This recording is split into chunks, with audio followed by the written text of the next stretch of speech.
গতকাল দুপুরবেলায় দুই বন্ধু মিলে বহুদিন পর বেরিয়ে পড়েছিলাম বাইক নিয়ে শীতের হালকা রোদ গায়ে মেখে জিটি রোড ধরে। যেতে যেতে চোখে পড়লো শিমলাগড় কালী মন্দির, কারণ আমাদের গন্তব্য ছিল বৈচিগ্রাম। বৈচিগ্রাম থেকে আমরা কোথায় যাচ্ছি সেটা দেখতে গেলে বড় ভিডিওটা দেখতে হবে। যথারীতি যে রেল গেটটায় সবাইকেই দাঁড়াতে হয় শিমলাগড়, আমরাও দাঁড়ালাম, কারণ সেই সময় ডাউনে বর্ধমান লোকাল পাস করছিল।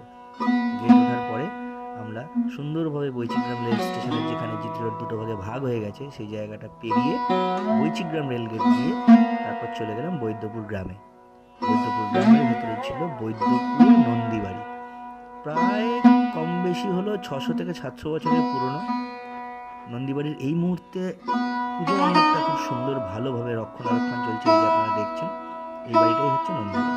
পুরো ভিডিওটা দেখতে গেলে এরপরে যে বড় ভিডিওটা আসছে সেটার অপেক্ষা করতে হবে। আর আপনারা চেষ্টা করলে যেতেই পারেন, দূরত্ব খুব বেশি না, আমার বাড়ি থেকে ছিল 47 কিলোমিটার একদিকে। শুধু নন্দীবাড়ি নয়, আশেপাশে গেলেও অনেক কিছুই দেখতে পাবেন। দেখতে গেলে দেখতে হবে আমার ভিডিওটা।